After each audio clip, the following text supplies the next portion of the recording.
Vous avez vu le nouveau tapis? Il est pas trop beau, incroyable.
Hello les licornes, j'espère que vous et vos loulous allez tous très bien. Aujourd'hui je vous retrouve dans une nouvelle vidéo. Écoutez, je sais pas ce qui m'arrive à faire des vidéos comme ça. Ado d'utopie, évidemment. On va faire un petit chit-chat balade. J'ai d'autres trucs à vous dire, donc on est parti. Bon, en attendant qu'on arrive à la forêt qui est tout là-bas en haut, je vous laisse avec un petit recap de ma saison de concours 2023. C'est parti. Les plus belles rencontres sont celles que l'on n'attend pas. Alors je vous présente Utopie du Soufflet. Lors de notre essai, elle avait 9 ans et c'était en juillet ou en août 2022. J'ai pas vraiment fait de texte pour vous récapituler cette saison, mais ce que je peux vous dire, c'est qu'on a commencé par faire beaucoup de rien, puis s'entraîner pendant l'hiver avec un objectif, peut-être trop ambitieux, sûrement vous allez le voir, passer la licence. C'était ma première saison à cheval, ma première saison sur 1 mètre, et également ma reprise de concours. J'avais plus fait de saison complète depuis 2016-17. J'ai été vraiment dégoûtée par l'équitation classique et par tout ce qu'on pouvait voir sur les terrains de concours finalement. Ici on a fait un petit concours interne dans nos écuries, juste histoire de dire et pour voir un peu ce que ça donnait. Vous voyez, c'est pas très fluide et ça ressemble plus à de la bagarre qu'à un parcours, on va dire.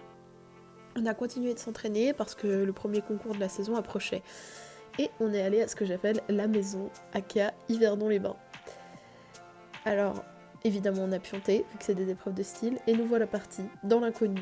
Je lui mettais pas de bonnet parce que je pensais pas que c'était utile, on n'avait pas vraiment un tapis accordé à la couleur de la veste, et là, catastrophe. Je manque de tomber, en plus de ça, on voit clairement que la jument se bat contre moi et elle s'arrête. C'était pas une très bonne première expérience, mais moi je voyais pas vraiment ça comme un échec. D'ailleurs, on est sorti éliminé sur ce tour parce que le deuxième tour avait été plus ou moins bien et je me disais que c'est les premiers concours à cheval. À côté de ça, on faisait beaucoup de balades parce que j'aime pas forcément me prendre la tête, alors je me disais bon, on verra où ça nous mène. Finalement, je pensais que ça allait être relativement facile et pas du tout. Le week-end suivant, on retourne à Yverdon et on fait 2 tours sans faute. Moi, je le prends pour acquis tout de suite en me disant que j'ai compris comment ma jument fonctionne et qu'on va pouvoir briller maintenant. Or, vous allez voir, l'avenir nous réserve quelques surprises. Pourtant, début juillet, on se classe à la Chaux-de-Fonds avec ce plus ou moins joli parcours. On se classe 11e et c'est donc ma première signature. Je me dis que il n'y a pas de raison que ça continue pas comme ça et vous allez voir que ça va être plus compliqué que prévu. Ici, c'est probablement le concours où je me suis le plus remise en question de cette saison. C'était à Apple et on a fait 2 magnifiques tours sans faute mais hyper mal notés par les juges et encore aujourd'hui je sais pas pourquoi. Ça a été difficile à accepter pour moi parce que même en les regardant aujourd'hui avec du recul, je trouve quand même que c'était relativement propre et j'ai du mal à comprendre ce qu'on peut me reprocher. Ensuite, on s'en va au Mont-sur-Lausanne, je crois que c'est. Et puis la jument va sauter super et je commence à avoir le sentiment que j'ai encore aujourd'hui sur elle pour qu'elle saute bien, j'ai envie de dire.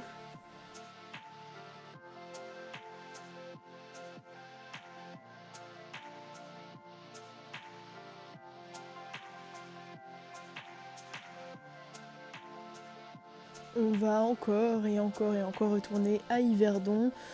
Et je pense que vous aurez compris, notre saison va vraiment se jouer de haut et de bas.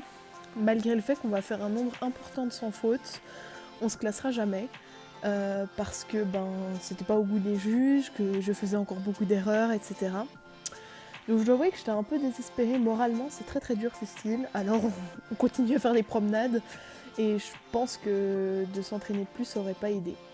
Arrive un concours sur herbe, moi j'aime déjà pas l'herbe et là elle va s'arrêter violemment non mais de manière très décidée on va dire sur un double et on le passera de manière catastrophique. Ici c'est probablement le pire concours de la saison qui suivait le concours sur herbe. Elle va faire des refus et là on va même finir éliminée.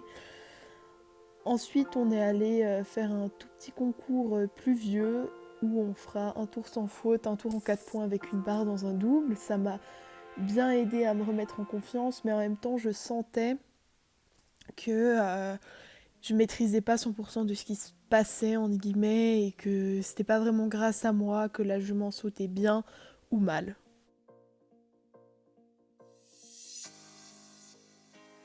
Puis mes doutes vont s'avérer être exacts puisqu'au concours suivant, elle va à nouveau s'arrêter et quand elle s'arrête pas, elle fait des barres. Et alors un miracle s'est produit juste 2 week-ends après puisqu'on va classer 3ème dans une épreuve de style, ce qui fera mon 2e classement.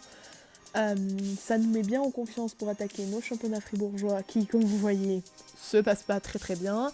Pour la partie individuelle du moins, on va faire un refus du coup dans le double numéro 9 que vous venez de voir. Et dans la partie individuelle au chronomètre, on va faire, je sais plus, 2-3 barres, un truc comme ça. J'ai quand même pris quelques options parce que bon, c'est quelque chose qu'on n'a jamais eu l'occasion de faire cette saison et je savais que de toute façon un classement en championnat, au vu de la saison qu'on fait, c'était juste inimaginable.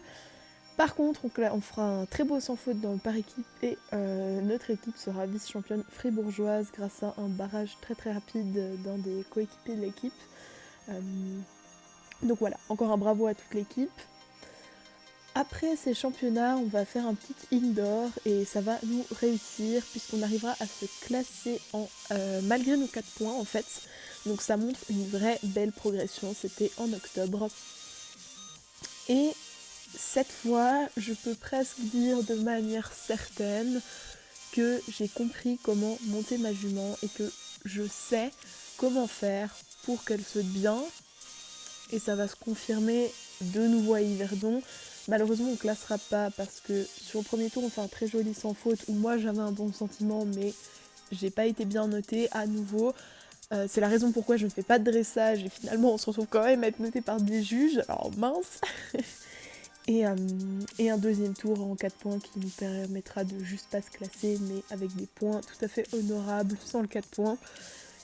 Et finalement, on va clôturer notre saison en Suisse allemande avec 2 classements en sans faute et en 77 points de style sur 100.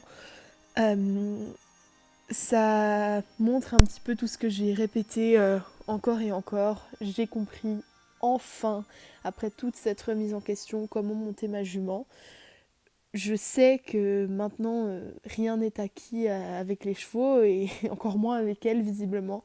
Il y aura encore sûrement beaucoup de jours où ça ira pas. Et on est à 5 signatures sur 8. Oui, ça me permet d'aborder la pause sereinement, mais non, la licence n'est pas encore faite et je sais que ça va être encore très dur moralement. Mais maintenant, on profite de notre pause et on laisse tout ça derrière nous. Je me serai accrochée jusqu'au bout, peu importe ce que les gens pensent, même si certains rêvaient que je descende dans des plus petites épreuves parce qu'ils pensaient que on n'allait jamais y arriver. On n'y est pas encore, mais on leur a prouvé qu'avec de l'obstination finalement et une furieuse envie de réussir, on peut faire de très belles choses. Alors, merci beaucoup ma petite jument. Et même si on n'a pas encore le palmarès d'un cavalier olympique, je suis super fière de nous parce qu'il ne faut pas oublier que c'est une reprise, une première fois à cheval sur cette hauteur et qu'on fait tous nos concours sans coach. Alors merci à toutes les personnes qui nous auront accompagnés cette saison.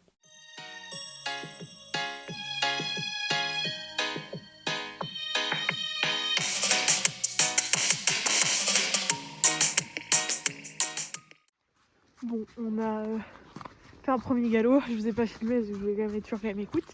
Et là on va traverser la petite rivière. Donc les petites choses que j'ai à vous dire.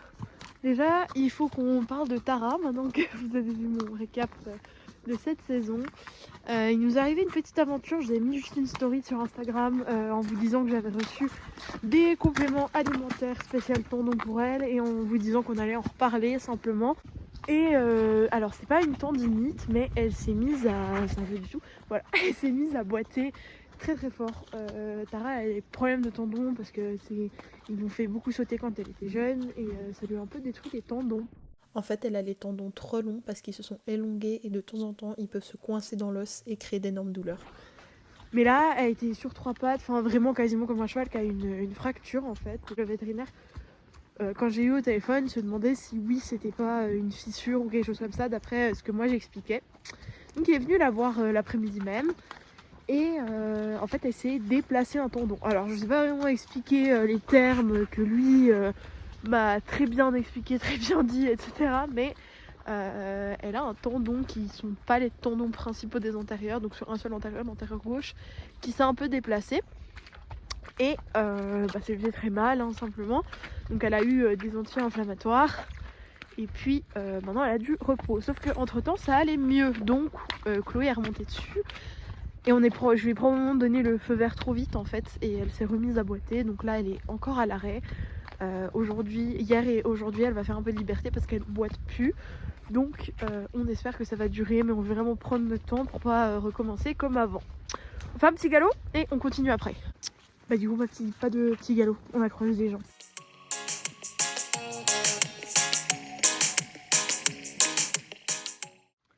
Donc pour continuer avec Tara, effectivement on s'est posé la question, elle a 16 ans, elle a fait beaucoup de choses dans sa vie, mais pour ceux qui ne savent pas, Tara est ce qu'on appelle plantée, elle saute très très bien à la maison, mais en concours elle veut plus rien savoir, clairement.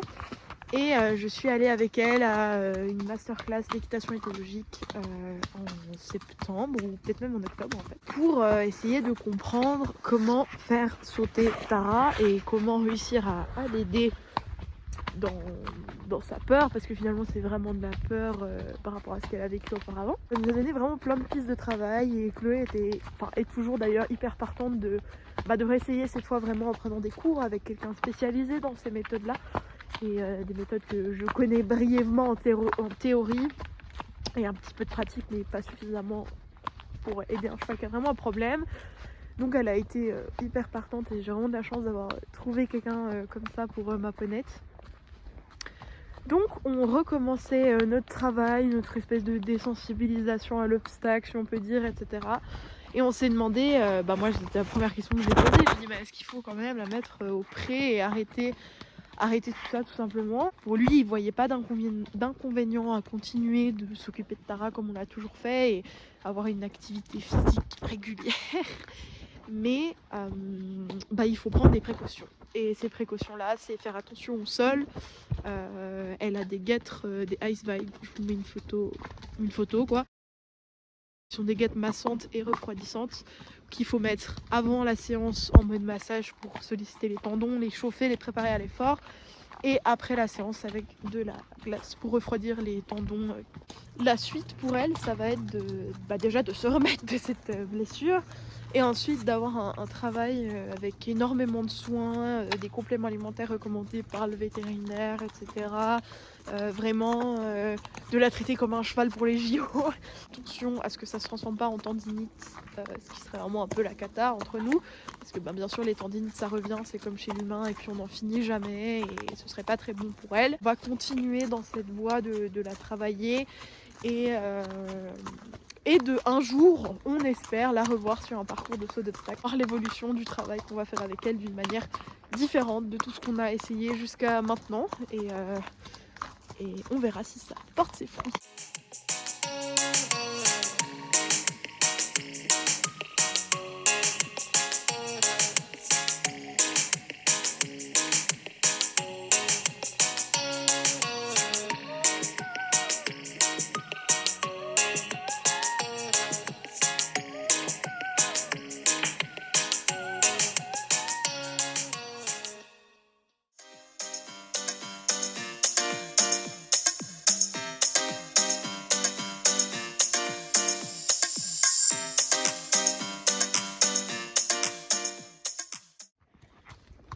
parler maintenant un petit peu d'Utopie. En vrai, j'ai pas grand chose à vous dire dessus, à part que je suis vraiment reconnaissante d'avoir trouvé ce cheval. Et je me sens vraiment. Bah, vous savez, j'ai vraiment eu ce coup de cœur quoi, pour elle, et ça m'était plus arrivé depuis Tara.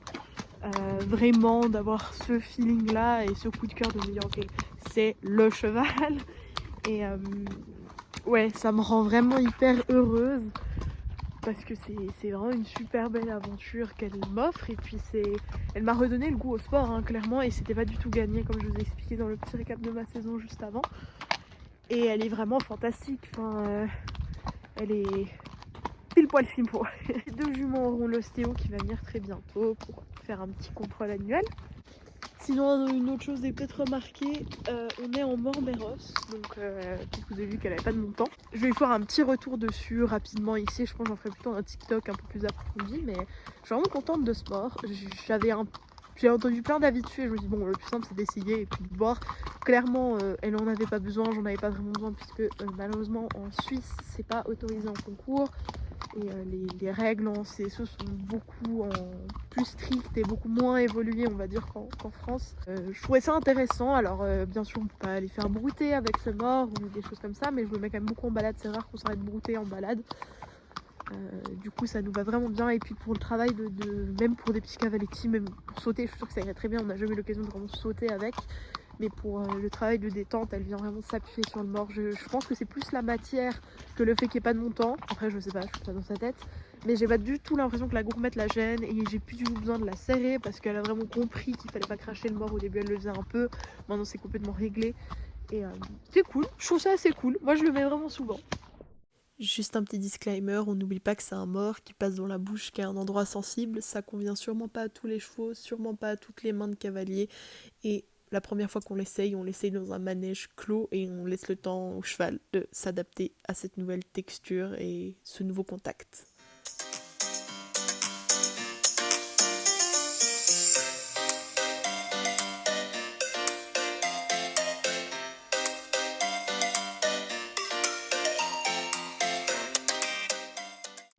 Bon, et maintenant il nous reste à parler un peu d'avenir. C'est quoi mes objectifs pour la saison 2024, qu'on reprendra d'ailleurs en mars pour les fameux libres hostiles, pour finir cette licence qui est le principal objectif de ce début de saison jusqu'au 3 mai. Donc on est à 5 signatures sur 8, soit 5 classements. J'espère vraiment qu'on a besoin de tout recommencer parce que sinon bof. Donc notre saison en style recommencera en mars, tout début mars. Peut-être qu'on fera 1 ou 2 concours, mais je pense plutôt 1 en février. Pas de style, juste pour se remettre ensemble et pas qu'on recommence sur des styles directs. C'est le principal objectif. Une fois la licence accomplie, si c'est le cas, commencer du coup les épreuves RN qui correspondent, je vais changer de côté, je me le vois, qui correspondent aux épreuves qui correspondent aux épreuves amateurs en France. Citron là, c'est vraiment la phobie d'Utopie, je sais pas pourquoi. Je suis en train de vous dire, donc voilà, l'objectif principal c'est vraiment finir cette licence et c'est probablement le seul. Bon, j'ai quand même oublié de vous dire qu'on voulait absolument CCE, CCE, mais bon, ça c'est si on réussit la licence. Il n'y aura pas vraiment d'objectif de hauteur ou de je ne sais quoi, on verra bien où ça nous mène. Dans l'immédiat, l'objectif c'est de l'avoir calme cet hiver, la Utopie, parce que l'hiver dernier, elle m'en a vraiment fait voir de toutes les couleurs. Et en fait, elle m'a fait tomber 4 fois en une semaine, donc j'étais un peu dégoûtée. Fait qu'on va voir cet hiver. Pour le moment, elle se comporte très bien. Il y a quelques jours où elle est un peu plus effet skippy, quoi, mais en faisant un peu de travail au sol avant de la monter, en la connectant à moi, comme j'ai plus ou moins appris à le faire, on va dire, et ben ça se passe vraiment bien.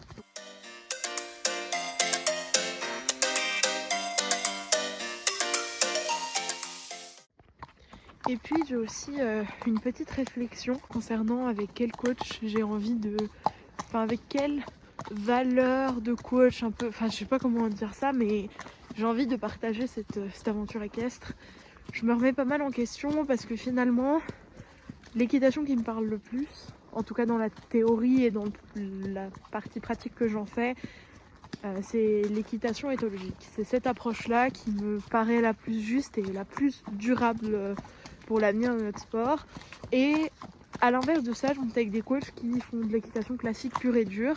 Et ça commence à me correspondre de moins en moins et je commence à trouver ça de plus en plus injuste et incompréhensible pour le cheval en fait. Et ça m'attriste un peu en fait comment faut dire ça, je trouve ça un peu délicat à expliquer. Je trouve ça un peu bête de pas prendre quelqu'un qui correspond plus à mes valeurs, etc. Donc ce sera un peu la réflexion de cet hiver. Je reste persuadée que c'est important d'être encadré un minimum. On a toujours des choses à apprendre. On a toujours besoin d'un regard extérieur sur ce qu'on fait avec notre cheval, je trouve. Même si le travail seul peut vraiment nous sauver. Hein. Moi, pendant ma pause de concours, j'ai travaillé quasiment exclusivement toute seule et c'était très très bénéfique. En tout cas, je pense que c'est ce qui m'a appris beaucoup. Mais voilà, je reste convaincue qu'un avis extérieur est très très bon. Et faut juste qu'on se remette un peu en question tout ça, quoi. C'est un peu le flou dans ma tête à ce niveau-là. Donc nous, on arrive gentiment au terme de cette balade et on a encore le bout jusqu'aux écuries hors forêt, mais c'était cool. J'avoue que je m'amuse vraiment beaucoup sur les réseaux à poster des trucs. Donc j'espère que ça vous aura plu, ou que ça vous plaît, tout simplement. Je vous fais déjà ma petite outro ici, vous aurez sûrement encore quelques petites images quand on arrive, etc. Donc sur ce, prenez soin de vous et de vos loulous, et à bientôt.